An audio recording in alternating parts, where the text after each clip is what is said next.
this video, guys, just going to show you the first open of the boot. Just click the button, see what we can find. First thing alarm bells is that the water caps there off. Start clearing this leaf material, obviously sat somewhere where there's been a lot of trees. Look at all that lot.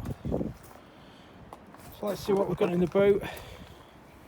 I think that's the battery cover, possibly.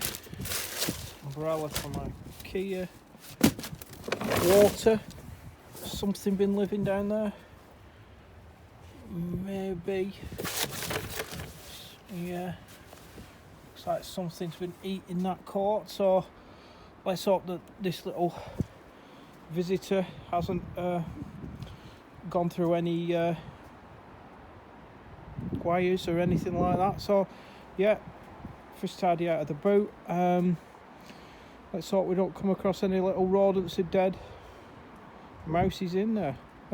Like and subscribe, guys. Soon we'll have it running, hopefully on the road, mouse free, water free and legal, and enjoying the summer hopefully of 2024. Thank you, guys.